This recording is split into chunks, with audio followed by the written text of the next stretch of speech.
Do you know how to save a life in an emergency? It's a question that you might not think about too often, but when an unexpected situation arises, knowing the answer to this question could be the difference between life and death. Cardiopulmonary resuscitation, commonly known as CPR, is an essential tool in the fight against sudden cardiac arrest, a leading cause of death worldwide. CPR involves chest compressions and rescue breaths, which can keep blood and oxygen flowing around the body, giving the victim a better chance of survival until professional help arrives. In emergency situations, every second counts, and immediate CPR can double or even triple a person's chance of survival. It's a procedure, but a significant amount of knowledge and confidence, hence the importance of proper training. You might think that this is a skill reserved for healthcare professionals, but this is far from the truth. In fact, it's often bystanders who witness a cardiac arrest, and their actions can mean the difference between life and death. That's why it's possible to learn this life-saving skill. So how about you? Are you equipped to face a cardiac emergency? Regardless of your profession, knowing CPR is a powerful tool. It's more than just a skill, it's a responsibility, and one that we all share. Accidents and emergencies can occur anytime, anywhere. With CPR, you are empowered to be a potential lifesaver. Knowing CPR is a life-saving skill that everyone can and should. But what exactly is CPR? You may know it as a familiar term, but let's delve deeper into its meaning and significance. Cardiopulmonary resuscitation is a life-saving method, a procedure that plays a pivotal role in medical emergencies, particularly those involving heart failures. It is a technique that is not just confined to the knowledge of healthcare professionals, but is something that everyone should be familiar with. When we talk about CPR, we refer to a two-step process. First, it involves chest compressions. These compressions are not random. Rather, they are systematic and rhythmic pressure applications on the patient's chest.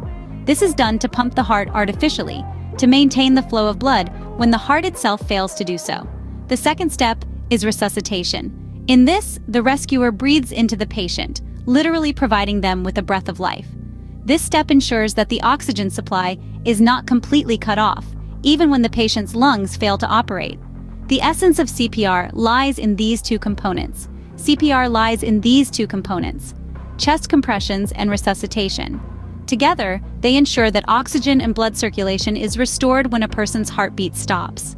This method has the potential to save countless lives if performed correctly and promptly. Now that you understand what CPR is, let's move. Performing CPR involves a sequence of steps that you need to follow accurately. It isn't just a mere physical act, but a life-saving technique that requires precision and tact. The first thing you must do is to ensure your own safety, and then check the victims. If you find yourself in a situation where a person is unconscious and not breathing, don't panic. Instead, make an emergency call. That's your first action, calling for help. Inform the authorities about the situation and follow their instructions carefully. The next step is providing chest compressions. Kneel down beside the victim, position your hands correctly on their chest, and start compressing. Ensure that each compression is at least 2 inches deep and performed at a rate of 100 to 120 compressions per minute. After the compressions, you move on to providing rescue breaths.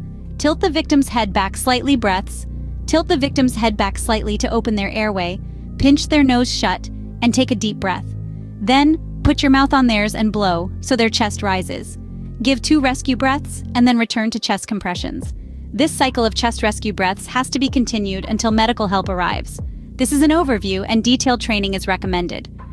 To summarize, here are the key steps of performing cardiopulmonary resuscitation, popularly known as CPR. It is a life-saving procedure that is often used when someone's breathing or heartbeat has stopped. It involves a sequence of steps that are vital to ensuring the person's survival. Firstly, check the person's responsiveness. The initial step when performing CPR is to establish whether the person is conscious or unconscious. You can do this by gently shaking the person and asking loudly if they are all right. Secondly, call for aid. This can involve alerting bystanders to call 911, or if you're alone, making the call yourself. It's important to ensure that professional medical help is on the way while you administer first aid. Thirdly, open the airway. To do this, you need to tilt the person's head back slightly to lift their chin. This position helps to clear their airway and allows you to check for signs of breath. The fourth and fifth steps are to check their breathing and then start chest compressions. If they aren't breathing normally, start giving chest compressions. These need to be hard and fast, at a rate of at least 100 compressions per minute. The final step is to breathe for the person by giving rescue breaths. This involves pinching their nose shut and breathing into their mouth. If you're unable or unwilling to give rescue breaths, continue giving chest compressions.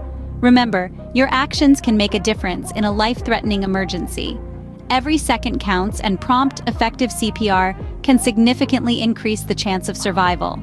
Getting CPR training is crucial.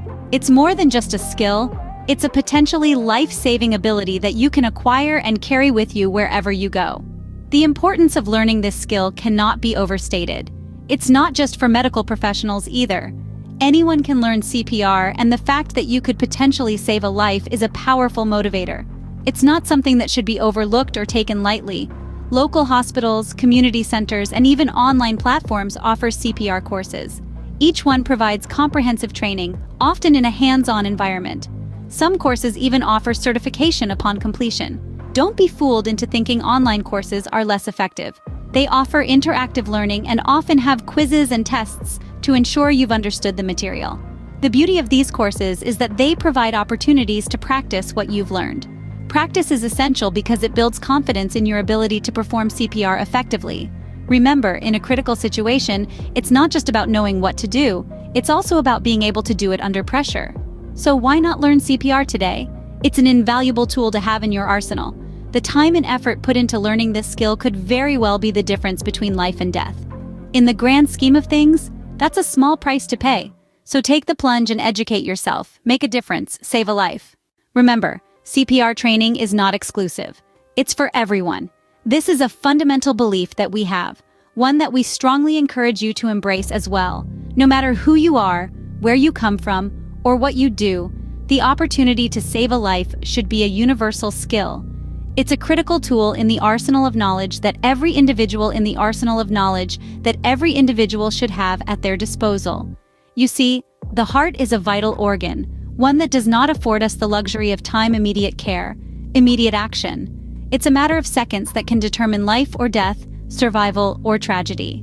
This is where the importance of CPR training comes in. It equips you with the necessary skills to step in during these critical moments. Everyone should have the knowledge to save a life. It's a responsibility that transcends age, race, religion, gender, and in socioeconomic status. It's an act that serves a greater purpose, one that goes beyond just the individual. It's about our collective responsibility as members of this human race to care for each other, to save each other when the situation calls for it. It's about humanity, not just the individual.